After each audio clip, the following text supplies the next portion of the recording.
Jaz poskušam enkrat na mesec, recimo, da se vidim z vsakim članom svoje ekipe. Jaz ne verjamem, da lahko popolnoma remote peleš stvari. Mislim, da nismo še roboti. Nisem hodil do šefa pa trkal, pa kaj moram jaz zdaj narediti, da bom prišel na naslednjo pozicijo. Zato, ker jaz moram narediti to, kar je zdaj. Če sem pa cel čas ukvarjal s tem, kaj je na naslednji poziciji, bom pa v bistvu delal službo, ki je trenutno ne rabim delati. Ne? Jaz sem bil poklican, da to delo pravim, ne tisto čez 3 leta. Ne?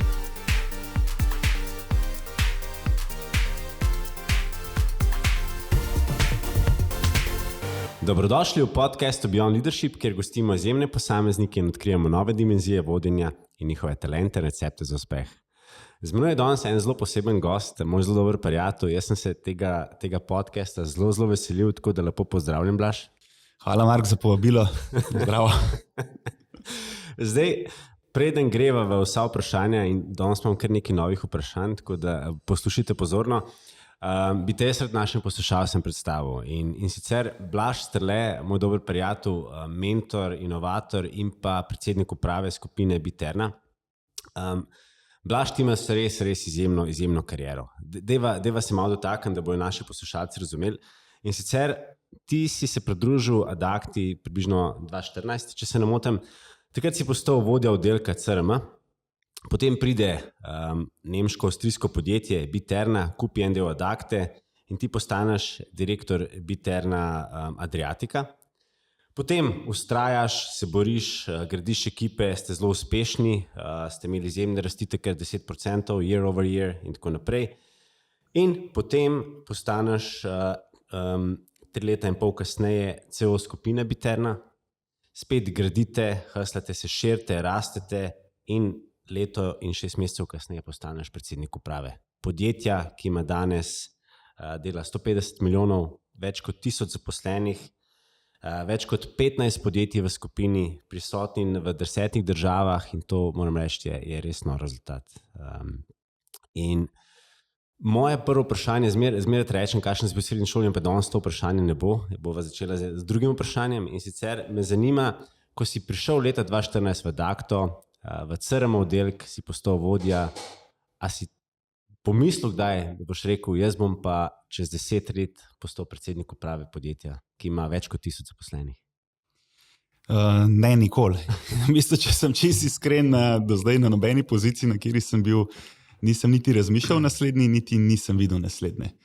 Ukvarjal sem se s tem, kaj je bilo treba takrat narediti na tisti poziciji in potem, ne vem, v bistvu so me vedno drugi prepoznali. Nikoli nisem niti hodil sprašati, nikoli nisem vprašal, kaj je zdaj moja karierna pot, recimo. Ne? In vedno sem mislil, da že tisto imam, da v bistvu bi lahko kdo drug delal še malo boljše. Daj mi povej še, ko lezeš po stopnicah in kariera v bistvu raste, prevzemaš nove odgovornosti. In sicer, a je res ta pregovor, ki pravijo, ko prideš enkrat na vrh, si bolj osamljen, moraš v bistvu čist druge poglede, nisi mogoče več tako operativen, si bolj strateg. Daj nam malo predstav, kaj to pomeni, ko enkrat vodiš 1000 zaposlenih in več? Ja. Ok, sem najprej ostal pri tem, ko si enkrat na vrhu, si bolj osamljen.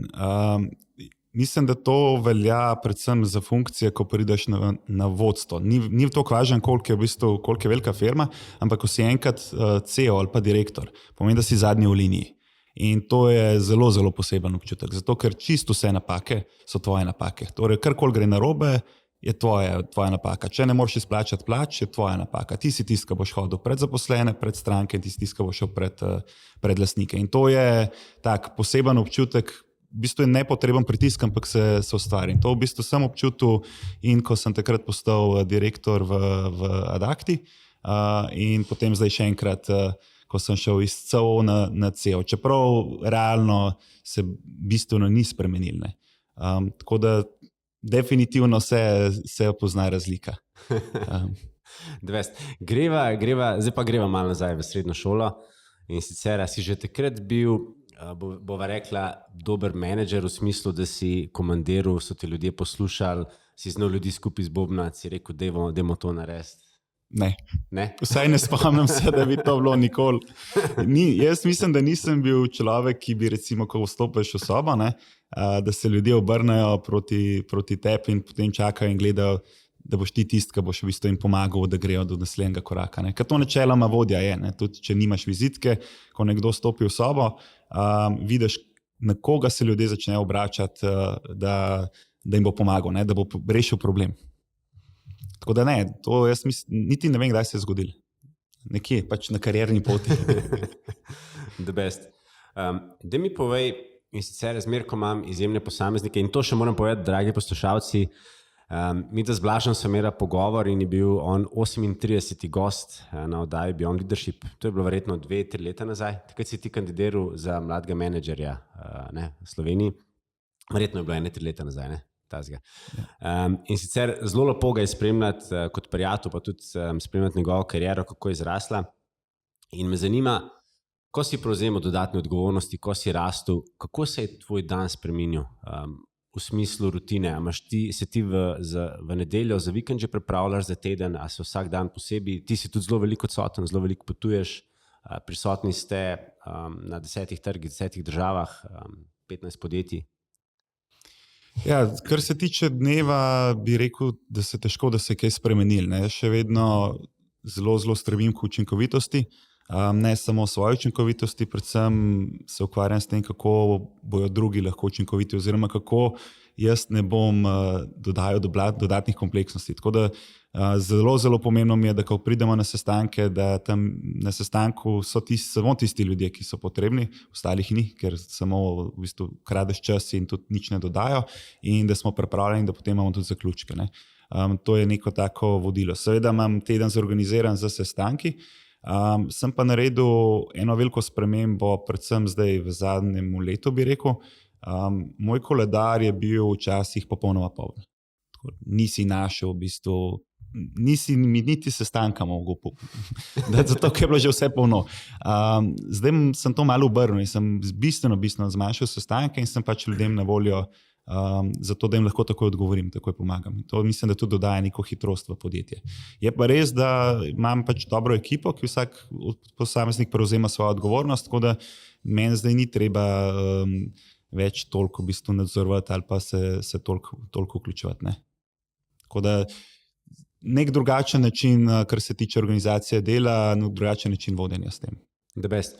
Fulno bilo všeč, kaj si rekel, da nočeš dodajati dodatne kompleksnosti, ne? In da v bistvu si, če uporabimo to izrazoslovje, opolnomočil svojo ekipo. Kaj pa je bilo pomembno, recimo, ko si zdaj postal predsednik uprave, ko si postavil ožjo ekipo? Kaj ti je pomembno, recimo, ko si sestavljal ekipo? Kakšne lastnosti iščeš? Prva stvar, ki jo moramo vedeti, da imaš različne situacije, ne? In ko postaneš, v bistvu, ko rasteš znotraj podjetja, si ne izbiraš svoje ekipe. Ne? Ekipa v bistvu je že dana in večje, kot je podjetje, manj imaš možnosti, da delaš hitre spremembe. Zato, ker je vse je v bistvu povezano z vsem. Kakršnokoli spremembo boš v bistvu naredil vplivu na veliko ljudi, pa na veliko procesov. Zelo težko nekaj izoliraš. Ne? Tako da nimaš shopping lista. Ne? So potem druge stvari. Vprašanje je potem, kako ljudi identificirati, v čem so najboljši, v čem so slabi in v bistvu kako jih potem postaviti, pa jim dati naloge, da maksimizirajo to, v čemer so dobri. In da jih ne siliš v tisto, kjer niso, ne? Zato ker tam ne boš nikoli dosegel rezultata, samo frustracijo. Tako da to je en del. Drugače, kakšne lastnosti jaz iščem v ljudeh? Predvsem gledam v vodstvu. Seveda, vodstvo ni več diskusij. Ne? Vodstvo mora biti visoko učinkovito in mora biti ljudje, ki so kakovostni in poznajo svoje področje. To je pač neka osnova.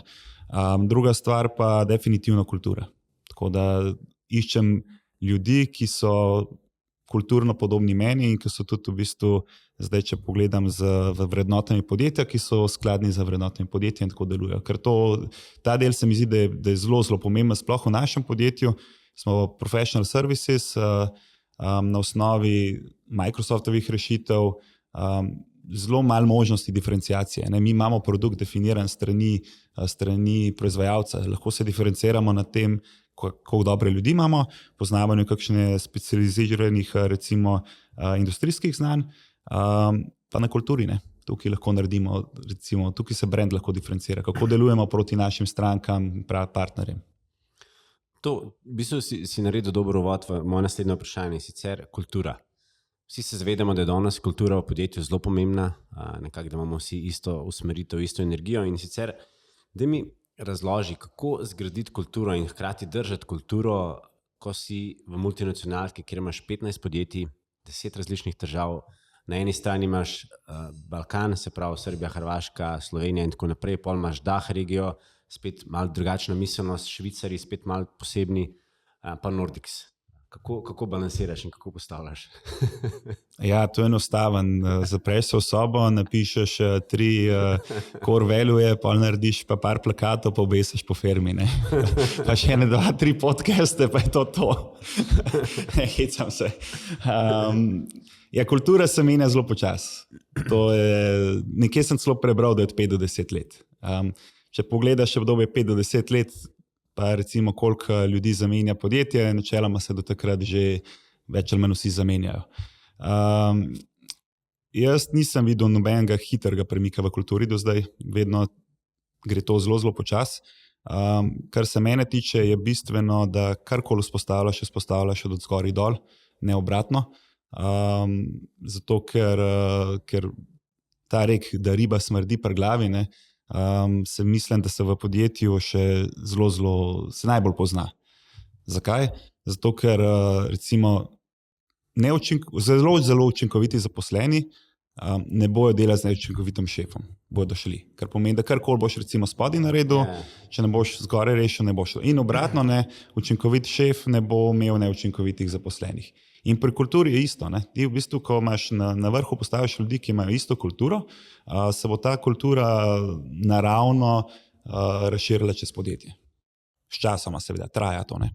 Mislim, da drugače ne gre, da nekih shortcutov ni. Ne? Razen to, ker dela neke res velike podjetja, ki dejansko zamenjajo celoten oddelek, ne? Da odpustijo vse ljudi in zaposlijo druge. Česar pa pač mi ne delamo. The best.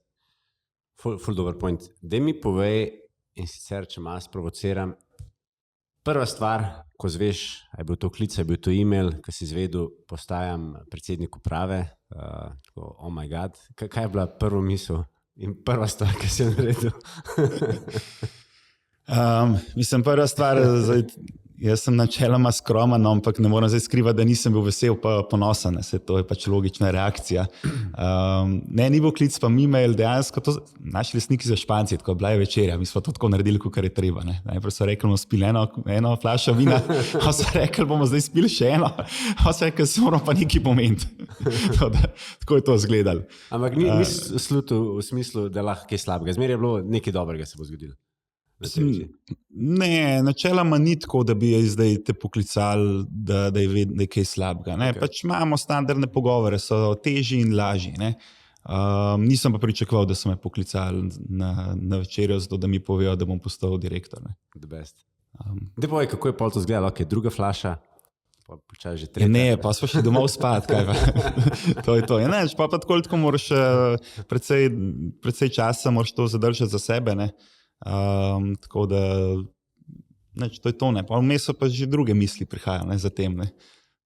Se sprašuješ, ne, Petrovo pravilo, ne, recimo vsak posameznik raste do nivoja, ko pač funkcija že ne presega njegovih kompetenc, ne, ni že pretežko zanj, pa se rekel, obstaja še eno pravilo, ne.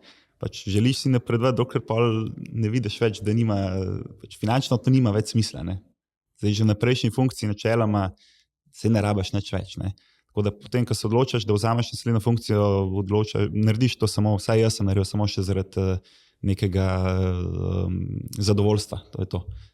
Neka nova pot, novi izzivi, rad imam izzive in to je to. Ne? Da bi pa to delal zaradi značke ali pa zaradi financ, pa ne bi. Ne?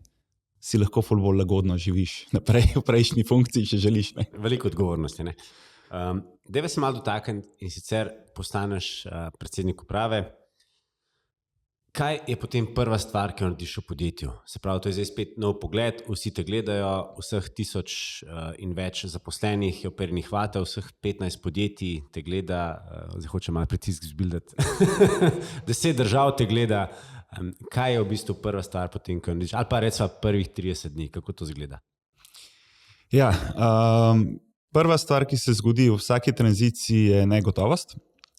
Zakaj? Zato, ker ko odide nekdo, ne, recimo, ko odide prejšnji šef, to ni samo negotovost, kaj se bo zgodilo, ko boš ti prišel, je tudi nekako spodbudil vse ostale k razmišljanju, mogoče bi pa jaz učil. Recimo, če so že prej razmišljali, pa so bili v precepu, je to trenutek, ko vsi rečejo, zdaj se bom odločil, zato ker ne bom zdaj, novemu šefu dal obljube, da bom z njim, če bom čez 3 mesece šel. Tako da to je prvo neko obdobje negotovosti in potem tako nekako izgleda kot za prisega, ko pač dobiš nazaj ekipo, pa se z njimi pomenaš, pa vidiš ok in rečejo, v redu, grem s tabo naprej. Tako da to je prvi korak, je, da dobiš potrditev z ekipo, da grejo s tabo naprej. Potem pa naslednji korak, pa moram kar priznati, da sem v bistvu prvi mesec sedel v pisarni in se odločil, a narediti določene poteze ali jih ne narediti. Zakaj? Zato, ker po eni strani, če narediš potezo, si s tem lahko precej veliko tvegal. Če zamenjaš ekipo, če narediš kakšne večje spremembe, si tvegal, da se bodo ljudje ustrašili, si tvegal, da se bo tvoja ekipa ustrašila in vsaka sprememba zahteva dodaten napor. Organizacija je vedno do 100% ali pa še več obremenjena in karkoli delaš, bo še težje, ne? Tako da po drugi strani lahko greš pa bolj po politični poti, pa rečeš, ok, ne bom zdaj delal sprememb, bomo šli mehko. Težko je najti ločnico, zato ker če ne narediš nič, potem nisi izpolnil nobenih pričakovanj oziroma potem pač ljudje rečejo, nič se ni zgodilo. Če greš prehiter, se lahko v bistvu organizacija zlomi. Tako da sem vsak dan sedel in se rekel, naredim to, kar mislim, da je prav, ali naredim to, da bo malo bolj mehko in politično. Zaenkrat mislim, da je bilo v redu. Enkrat si mi se to tudi, ker sem jaz zamenil položaj, knjigo First 90 Days in si se zgledoval po knjigi? Sam tokrat je nisem šel brati. Aha, ok. Ja. To je že prej večkrat prebral. The best.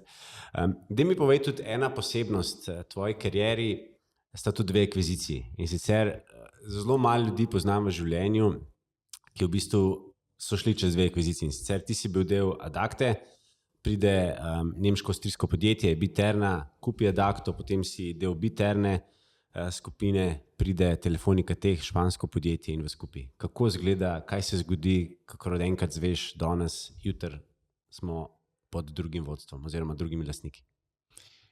Načeloma ni tako, da je čez noč vse te stvari če si v vodstvu že malo naprej veš, da se to pripravlja. Tako da, kar se tiče vodstva oziroma mene, to ni bil nek šok. Je pa šok za ljudi, ne? Vsaj ta prvič.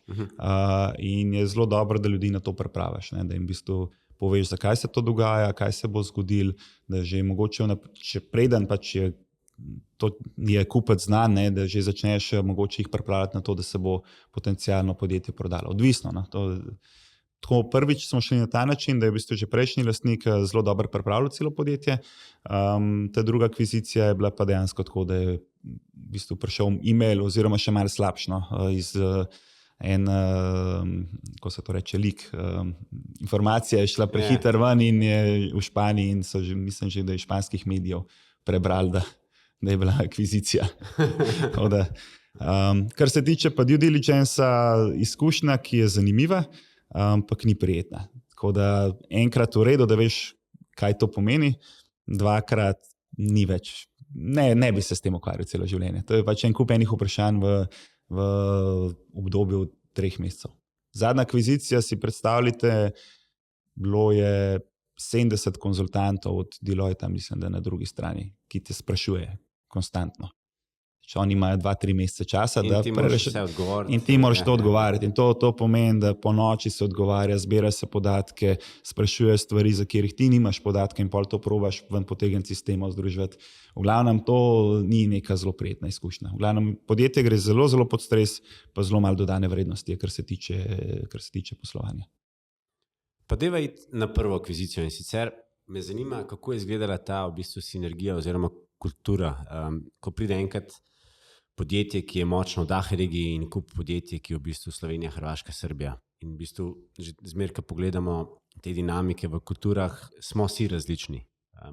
Kako pa to skomuniciraš, pripraviš ljudi, ok, prihaja podjetje iz DAH regije, malo drugačna kultura? Zdaj, to je dejstvo, ne? Zdaj, ne moreš, komunikacija ti kaj dosti ne pomaga, ne? Ljudje so ljudje so s tem seznanjeni, potem vprašanje, kaj delaš kasneje, ne, potem. Dejstvo je, da to se približno tako meša, kakor kis pa olje, ne. Pač ne meša se, ne. In dejstvo je, da ko pride do akvizicije, zelo redko je kdo so zaposleni srečni s tem, zato ker je sprememba. Zelo redko so zaposleni srečni s spremembo. Sploh recimo že samo, če jim umakneš brand, mislijo, da so izgubili del identitete. Tako da pomembno je, da potem vodstvo drži, da gladite spore, da vodstvo v bistvu drži isti cilj, da ne pride do sporov v vodstvu in da dejansko skozi popravljaš, skozi ljudem kažeš pozitivne stvari, akvizicije, se vključuješ v spore in tako naprej. Ne. Mi smo imeli kar dolg časa, mi pa vi, ne. Pa oni ne znajo, pa ne bom šel zdaj, ampak to po mojem je kar, to jaz mislim, da je kar normalen del. Ne. Je pa zanimivo, recimo, če zdaj gledam Adriatic, prva akvizicija je bila težja, druga je bila pa že tako, zdaj so nas pa Španci kupili, več ni bilo več. Kakšna pa je bila tle dinamika v kulturi, Španci pa se pravi Nemci, Avstrijci? Rabili smo, recimo, jaz mislim, da kakšen pol leta, da smo zgradili zaupanje in da smo v bistvu vzpostavili nek način dela. Kar se tiče zdaj, bi jaz rekel, da je super. Španci so kulturno bistveno bližji Adriatiku, kot pa recimo Adriatic pa Nemčija ali pa Adriatic pa Švica. In po načinu dela, razmišljanju, hitrosti, bolj so pragmatični. Ne. Recimo Nemčija je zelo proceduralna. Vse mora biti zapisano, vse mora biti naprej planirano, kar včasih ni najhitrejši način dela. Ne. Ni nujno, da je vedno to najbolj učinkovit način dela. Tako da Španci so nam bližji. Meni je lažje, recimo, Španci se kaj dogovarjati. Nimi pa je, koliko pa je kaj sinergij, se pravi, Biterna, so že prej povedala, več kot 1000 zaposlenih, 150 milijonov prihodkov, 15 podjetij, 10 držav, potem pride Telefonika Teh, ki ima nekako 6500 zaposlenih, rečeva cca 2 milijardi prometa. Od Telefonike Teh lastnica je Telefonika, top 5 telko operaterjev globalno, 105 tisoč zaposlenih in pa 40 milijard prometa. Kako to nam malo razloži? Se pravi, ta dinamika, kako se pol počutiš, ko si del ene take velike skupine, koliko je kaj sinergij znotraj? Se pravi, Telefonika ima neke svoje storitve, Telefonika Teh spet nekaj svojega, vi spet v bistvu nekaj svojega. So tukaj sinergije? Sinergije so, ampak počasi se v bistvu te sinergijski učinki poznajo. Definitivno velika sinergija oziroma velika prednost je, Telefonika Teh ima izkušnje iz velikih podjetij in velikih podjetij. In nekih takih izkušnjah recimo na Adriatic trgu in tudi recimo v našem podjetju v Dahu niti nimamo. Ne. Recimo, če bi zdaj večje podjetje recimo povprašuje po generative AI platformi ali pa AI platformi. Tega pri nas takih izkušenj je zelo malo. Prvič novo je, ne, pa še malo velikih podjetij, ki bi v bistvu lahko to ponujali. Tako da za take primere se združujemo za Telefoniko Teh. To je čisto tehnološko. Potem imamo pa drugo. Seveda vsaka večja skupina prinaša in kupe ene dodatne administracije, kar je minus. Imamo pa jaz mislim, da zelo velike pluse. Ne. Dobiš dostop do ljudi, ki drugače nimaš. Ne. Jaz sem recimo lansko leto sem bil na Googlu, ne, in se tam pogovarjaš z, ne vem, mislim, da je šef za vzhodno Evropo Googla za neko področje. In dobiš informacije, ki so zelo zanimive. Ne. Potem, ne vem, pred parimi meseci sem se pogovarjal z šefom Telefonike za infrastrukturo. Ne. Oni gradijo kable za Google pa Amazon pod oceani. Ne. To pač upravlja ogromen portfelj. Potem, ne vem, naši zaposleni imajo dostop do akademije v Madridu, ki se organizira parkrat na let za vodje. Tako da dobimo neke take benefite, ki so zanimivi. Niso zdaj mogoče za vse, ampak so pa za določene ljudi, vsake toliko časa, ne, za tiste, ki so dobri, imajo potem dostop do takih benefitov. Deva se vtakniti, in sicer danes kar veliko podjetij, veliko zaposlenih dovoljuje tudi delo nadaljavo. Pa če zdaj to preslikava nate kot predsednika uprave, ki ste res locirani v 10 državah, 15 podjetij. Kakšen je tvoj način vodenja? Koliko pogosto moraš iti na poslovne poti, da držiš kontakt v bistvu z vodstvenimi kadri v vseh teh državah? A se da na remote voditi, koliko je tukaj procentualno moraš dejansko ti potovati? To zelo, zelo zavisi od človeka. Jaz poskušam enkrat na mesec, recimo, da se vidim z vsakim članom svoje ekipe. Zakaj? Zato, ker enostavno človeški stik, odnos v živo je totalno drugačen kot pa remote. In če želiš držati ekipo skupaj, da vsi plavajo v isto smer, moraš imeti popolno podporo. Tako da jaz rajš več potujem, včasih se zdi, da ni pomembno, in potem, ko prideš tja, vidiš, da je bilo zelo, zelo pomembno. Vidim pa tudi, če kdaj spustim, kako se stvari, kako se odnosi ohladijo in kako se kar naenkrat začnejo tenzije delati. Tako da je pa od vsakega posameznika odvisen. Jaz ne verjamem, da lahko popolnoma remote peleš stvari. Mislim, da nismo še roboti. Deva se vtakniti in sicer stil vodenja. Ko si vodil CRM oddelek na Adacti, pa do tega, ko si pol vodil v bistvu eno večjo enoto, do tega, da si potem bil že CEO in zdaj, ko si CEO, se pravi predsednik uprave. Kako bi rekel, da se je tvoj stil vodenja spremenil? Od majhne ekipe do večje, do malo večje, do največje? To je meni težko odgovoriti, zato ker je bilo to postopoma in meni se zdi, da se ni nič spremenil. Zdaj, če vprašaš moje kolege, pravijo, da sem se spremenil popolnoma. Tako da mogoče bi rajši rekel, kako v bistvu stvari funkcionirajo. Ko imaš majhno ekipo, lahko narediš vse sam, oziroma lahko je tako, kot pravimo, povuci potegni in stvari grejo. Lahko se umešaš in vse grejo. Bolj ko rasteš, više ko si, manj lahko sam narediš. Tako da recimo, kaj lahko jaz danes naredim na tej funkciji? Jaz lahko nastavim cilje, lahko postavim ekipo, lahko motiviram, pa načeloma moram držati nivo kvalitete v svoji ekipi, zato ker se pa to poširi po celi skupini. Drugače pa ne vem, če je recimo kaj bolj stil vodenja. Prej sem precej bolj agresiven, to je, ker sem za začetek zbiral svojo ekipo, sam zaposloval, zdaj imam, kar imam, pa stvari sem že rekel, so bistveno bolj povezane in moram paziti na veliko več dejavnikov. Vsaka odločitev lahko povzroči določene stvari nekje, ki sploh ne pomisliš. Tako da veliko bolj kompleksno je, kakršnokoli spremljati. Tako da verjetno sem bolj političen, kot sem bil, pa manj agresiven v odločitvah, pa verjetno tudi v komunikaciji. Je pa težko meni, mogel bi nekoga drugega to vprašati, kako sem se spremenil. Kako moraš pa ti poznati vsa ta lokalna okolja z vidika biznisa, konkurence, z vidika pravnega, davčnega in tako naprej? Se pravi, ker ste toliko multinacionalno podjetje? Ja, lahko bi rekel v teoriji nič. Mislim, imam ekipe, ki to delajo in imamo tudi zunanje svetovalce, recimo pravno svetovanje, to je nekaj takega, kar težko vedno vse poznaš. Se pa lahko vrnemo na mojo izjavo o učinkovitosti. Če bom jaz zdaj vsakega spraševal o vseh podrobnostih in ne bom vedel osnov, bo to zelo neučinkovito, ker bojo mogli meni vse razlagati. Tako da super je, da sem šel čez to poslovno pot, ker sem se veliko naučil, ne poznam vseh specifik, so načeloma stvari dokaj podobne v Evropi, ampak če veš, kaj vprašati, že s ChatGPT-om lahko zelo veliko informacij dobiš in potem, ko prideš na sestanek, vprašaš samo ključne stvari, da dobiš potrditev tega, kar si že sam ugotovil, to pa pomaga. Tako da ne poznam lokalnih specifik, poznam pa dovolj, da vem, kaj vprašati, pa da se bom lahko odločil in da ne delam dodatnega dela ostalim zaradi tega. To se mi zdi zelo pomembno, ker drugače ljudje delajo samo zato, da tebe polnijo z informacijami in tebe učijo. To ni učinkovito.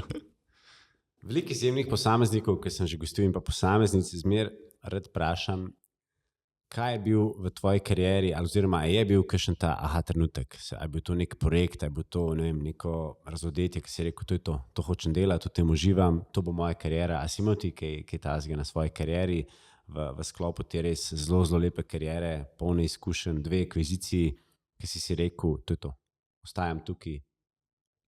Ne, nisem imel tazga trenutka. Vedno sem dobil priložnost, da mi je bilo zanimivo. Jaz sem rad izven cone udobja in vedno sem imel to priložnost. Tako da sem v bistvu imel zelo, zelo srečo v življenju. Sem pa imel par trenutkov, ki so me malo bolj izklesale. Ne. Recimo en trenutek je bil nek projekt, kjer je bilo recimo na nitki 2-kratnik dobička podjetja. Ali pa 3-kratnik. Ne. To pomeni, da če bi tam šlo kaj narobe, če bi mogli iti v tožbo, da bi 3 leta podjetje delalo samo zato, da bi povrnilo. Ne. Kar je zelo stresna situacija. Ampak v takih trenutkih se potem veliko naučiš, ne. In tudi vidiš, kaj vse lahko gre narobe. Ne. Bil je recimo tak trenutek tudi lansko leto, ko smo imeli v enem delu podjetja ogromno število odhodov v zelo kratkem času. Ne. In je tudi velika negotovost in ne veš, kaj se bo zgodilo, in če ti recimo odide cela ekipa, to pomeni, da si izgubil velik del svojega posla. Ampak po drugi strani so pa to priložnosti, ki jih ni noben drug dobil, ne. Jaz sem jih dobil in mislim, hvala. Ne. Kaj naj rečem drugega, kot po eni strani se lahko pritožujem, ne, po drugi strani pa rečem, koliko ljudi poznaš, ki so bili v taki situaciji. V končni fazi, ti ne boš plačal. Ne? Mislim, še najmanj bo na te vplival. Ne vpliva na one zaposlene okrog, ki vidijo prijatelje pa kolega, ki grejo, vpliva mogoče na lastnika. Ne? Zdaj pač ti si samo en košček tukaj. Zdaj imaš pa super situacijo, ki je praktično Harvard business case. Ne? Zdaj se pa ti loti in se to reš. To je to. To je the best. Če se malo pošalim, je bilo res eno izmed prvih vprašanj, ko ste najavili novo vodstvo, tudi kje bo tvoja pisarna? A bo v Sloveniji, a bo v Avstriji, Nemčiji, a bo v Zagrebu? Ja, nekaj se je po hodnikih govorili. Ja. Zakaj? Zato, ker je matična firma se smatrala, oziroma se smatra, da je v Innsbrucku, in zdaj, ko se je šef preselil, ki je šef iz Ljubljane, ne, je zdaj vprašanje, se bo šef preselil v Innsbruck, se ne bo, se bo zdaj to kaj spremenil. Ampak mi smo skupina v 10 državah, ne, tako da pač ni v bistvu matične firme, mi moramo kot skupina delovati. Cool. Šef se ni preselil v Innsbruck, je pa velik tam. Ostaja v Ljubljani, ja. Daj mi poveš, ali si se tekom te kariere toliko različnih ljudi naučil, kako dejansko, zmeraj malo provociram, se da dober feedback. A si ti oseba, ki je zelo transparenten, pa pač pove, it's not okay, to moram popraviti, ali imaš Racinović metodo, ali dvojni cheeseburger metodo? Jaz sem zelo slab v tem, zato ker sem preveč sem direkten, pa zelo, zelo težko skrivam. Tako da večinoma ljudje kar vejo, kaj si mislim. Tako da to ni vedno dobro. Je pa res, da za tiste, ki pa so okrog mene, pa ponovadi mi zaradi tega tudi lahko bolj zaupajo, zato ker vejo, da ne bo zdaj nekih svigov v žepu ali pa nekih skrivnih dogovorov. Nisem pa, ne bi bil coach za to, kako dati feedback. No.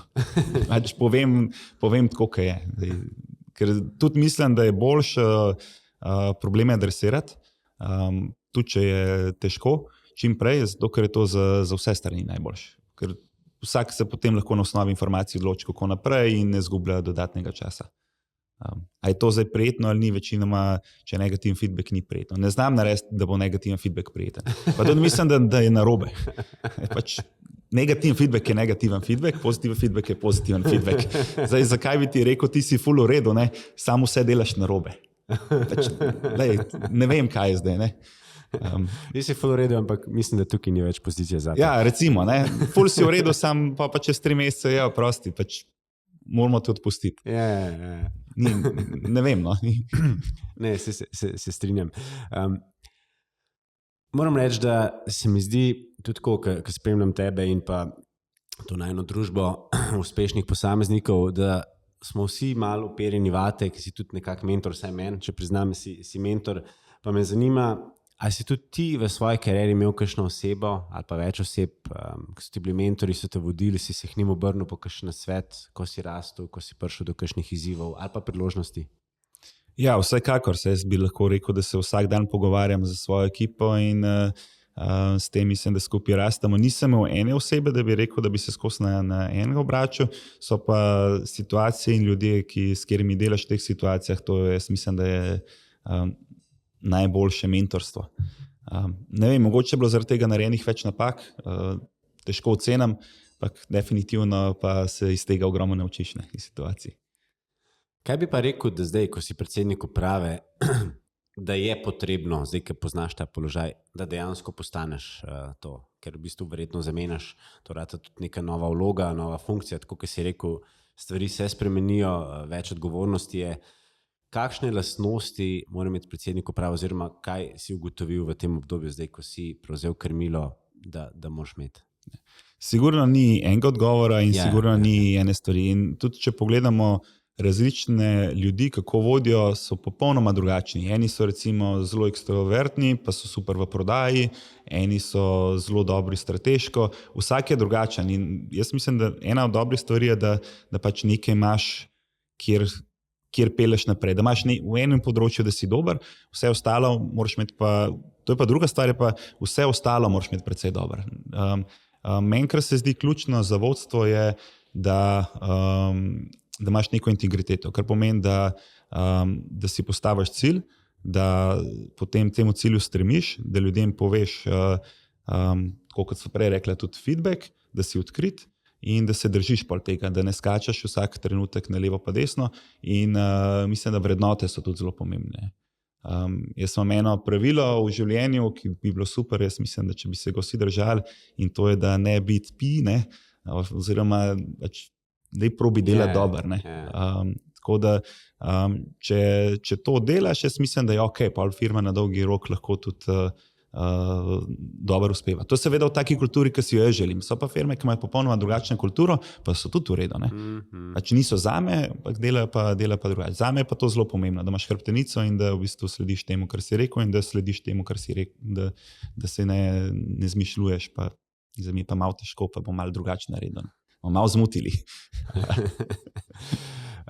Zelo lepo si odgovoril. Deva se dotakniti, če malo nehvaležno vprašanje, ampak vseeno, če bi šla v preteklost in sicer, če bi Blaž danes lahko dal na svet Blažu izpred 10 let, ko si začel kariero v Adacti, kakšen nasvet bi si dal? Kot poslovno? Ja, kot poslovno. Vztraji, čez 10 let boš predsednik uprave. Ne, jaz mislim, da najboljša stvar, ki sem jo naredil, zame je to funkcioniralo, ne vem, če funkcionira v vseh okoljih in za vse, je, da sem se dejansko fokusiral na tisto delo, ki je bilo takrat potrebno opraviti, na tisto pozicijo. Pač nisem se sprašal, nisem hodil do šefa pa trkal, pa kaj moram jaz zdaj narediti, da bom prišel na naslednjo pozicijo. Zato, ker jaz moram narediti to, kar je zdaj. Pa, ko bom pa vse to ful dobro naredil, bom pa možnost, me pa sigurno nekdo prepoznal, pa bom lahko šel naprej. Če sem pa cel čas ukvarjal s tem, kaj je na naslednji poziciji, bom pa v bistvu delal službo, ki je trenutno ne rabim delati. Ne? Jaz sem bil poklican, da to delo opravim, ne tisto čez 3 leta. Ne? In po mojem je bilo to super. Druga stvar, ki pa zdaj vidim, meni dolg časa ni bilo jasno, zakaj smo sploh prvič prepoznali takrat v Adacti, pa so me postavili na to pozicijo. Je bila pa ena recimo, se mi zdi, razlika, ki jo zdaj vidim, je, jaz nisem nikoli trkal na vrata, jaz sem pa sam naredil. In zdaj tudi vidim, jaz sem najrajši ljudi, ki dejansko prevzamejo odgovornost in samo naredijo. In mi ne hodijo natrkati na vrata vsak dan, ne hodijo se mi hvaliti, ne hodijo mi in mi je popolnoma jasen danes, kdo je tak in kdo je drugačen. Mogoče tisti ljudje mislijo, da so neprepoznavni, ne? Ampak na koncu to so ljudje, ki jih rabaš. Ne? Pa, ko grejo še malo v krog pogledati, pa vidijo, zdaj tam ima tudi problem, bom še temu malo pomagal, zato ker vidim, da mu ne gre. Ne. To je to. Ne. Simpler, ja. Za razliko od tistih, ki so najbolj glasni. Biterna, zelo inovativno podjetje, tako kot si že prej omenil, sistemski integrator in morate biti zelo usmerjeni v digitalizacijo inovacije. Kaj to pomeni tudi zate in pa za podjetje? Kako skrbite, da ste skozi en korak, da ste v trendu in tudi ti, veliko bereš, se veliko izobražuješ, si veliko pozoren na nove trende? Ja, kar se tiče zaposlenih, imamo to srečo, da nas dejansko okolje sili to, ne, tako da je zelo težko je zaspati. Ker tako pridejo nove verzije, to moraš pogledati. tako da si precej bombardiran glede tega. Jaz moram priznati, da kar se tiče tehnologije, sem bil včasih bistveno bolj pri stvari, ne? Zdaj pač sem ta del malo izgubil in se seveda naslanjam na druge. Jaz načeloma berem, ampak se mi ne zdi, da se te stvari tako grozno hitro spreminjajo, da bi mogel vsak dan nekaj prebrati. Ne. Saj, če greš, ne vem, 1 do 2 dogodka na leto, mislim, da dobiš dosti dobro sliko, v katero smer naj bi svet šel. Svet ne gre vedno v tisto smer, katero se napoveduje, da bo šel, tako da tudi to je recimo ena razlika, ne. Te magične kugle od konzultantskih hiš, kaj se bo zgodilo, ne. Včasih sem temu zelo verjel, danes pa apliciram še malo svojih izkušenj na to, ne, tako da ne verjamem v to. Drugače pa kar se tudi spremenilo, recimo včasih sem bral izključno poslovne knjige, zdaj mogoče malo bolj filozofijo, psihologijo in potem ugotavljam, da vse tisto, kar je v poslovnih knjigah, je bilo že vse razloženo v bolj osnovnih stvareh, ne, tako da izumljamo toplo vodo, ne.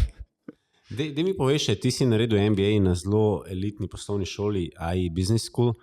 Koliko ti je to dal tudi v bistvu nekega temelja oziroma pa tudi povezav pa networka, ker to je v bistvu zelo priznana šola? Predvsem samozavest mi je dal. Dal mi je ogromno širino, kar je super v trenutni funkciji, ki je zame, mislim, meni je to najlepša funkcija, ker je multidisciplinarna. Tako da ta del bom rekel, da je super, kar se tiče networka, pa ni, da bi jaz imel zdaj nek blazen network, ki bi ga lahko tam izkoristil, pa res, jaz tu nisem človek, ne. Zato jaz sem človek, ki ima malo tesnih prijateljstev, pa tudi network imam malo manjši, ampak bolj tesen, nimam tega širokega networka, pač nisem tak profil, težko mi je to delati. Stres. In sicer verjamem, da vsak položaj, v katerem si bil in si rastel, prinese tudi malo stresa, odgovornosti. Kako se sproščaš? Kaj so tvoji hobiji? Ja, šport je sigurno ena od stvari, ki pomaga, ne. Torej, tek, fitness, verjetno brez tega ne bi šlo.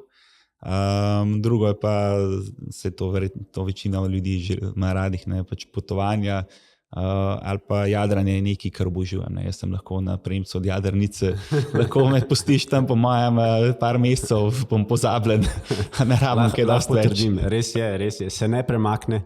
Ne. Cel dan je tam. Tako da, ne, pridem, tudi štrike, kdaj potegnem, pa še obrat naredim.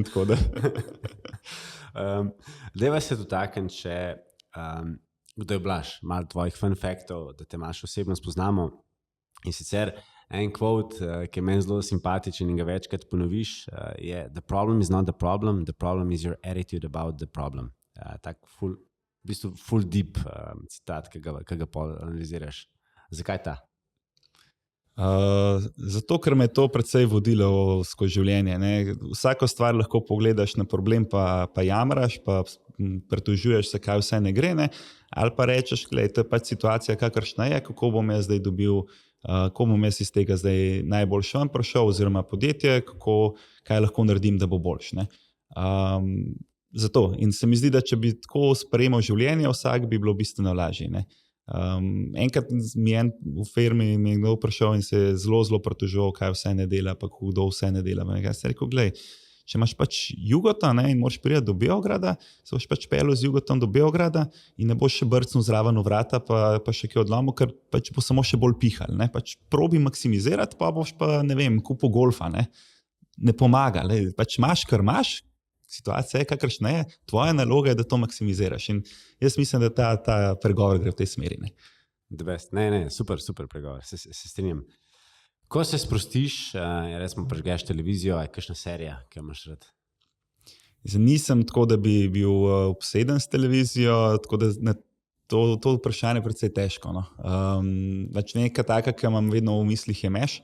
Drugače pa ja, ne vem, Mentalist je bila tudi zanimiva serija. Nisem pa preveč za televizijo. Oziroma, če sem, potem vidim, da je to indikator, da imam preveč časa. Se pravi, nisi Vampire Diaries pa to, ne? To jaz gledam. Ne, tega pa nisem.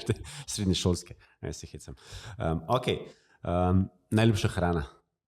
Vem, da je nehvaležno, kar mi paše.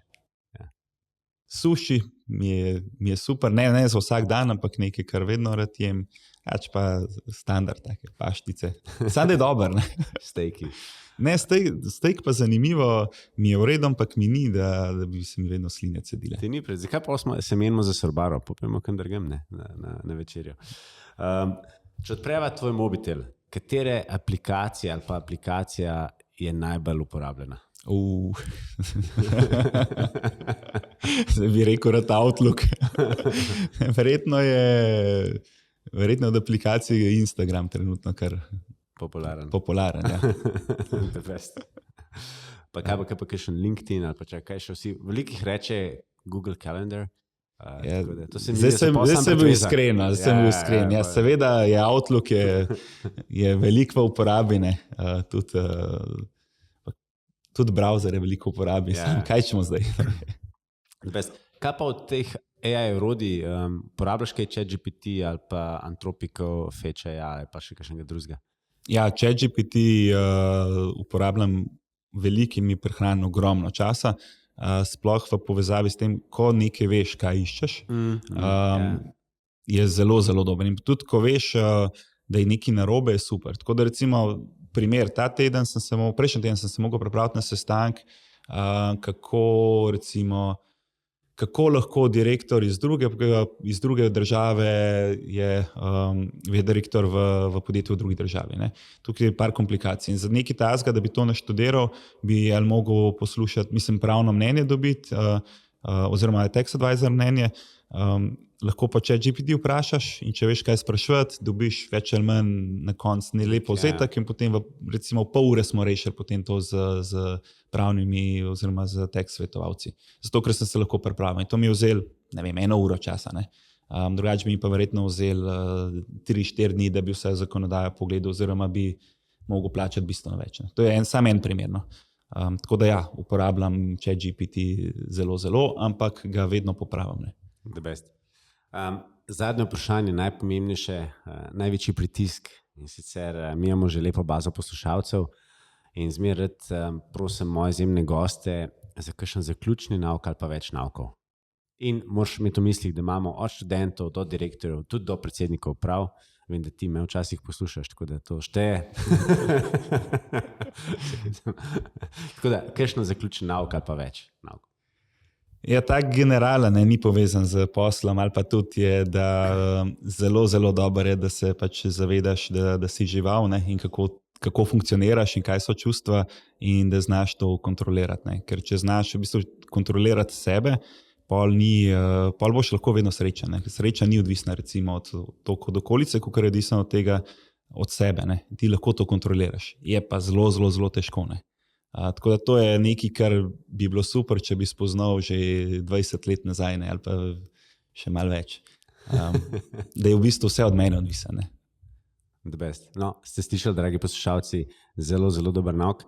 Tako da še enkrat, moji dragi poslušalci, z nami je bil Blaž Strle, predsednik uprave oziroma CEO Biterna skupine, ki ima več kot 1000 zaposlenih v 10 državah, 15 podjetij.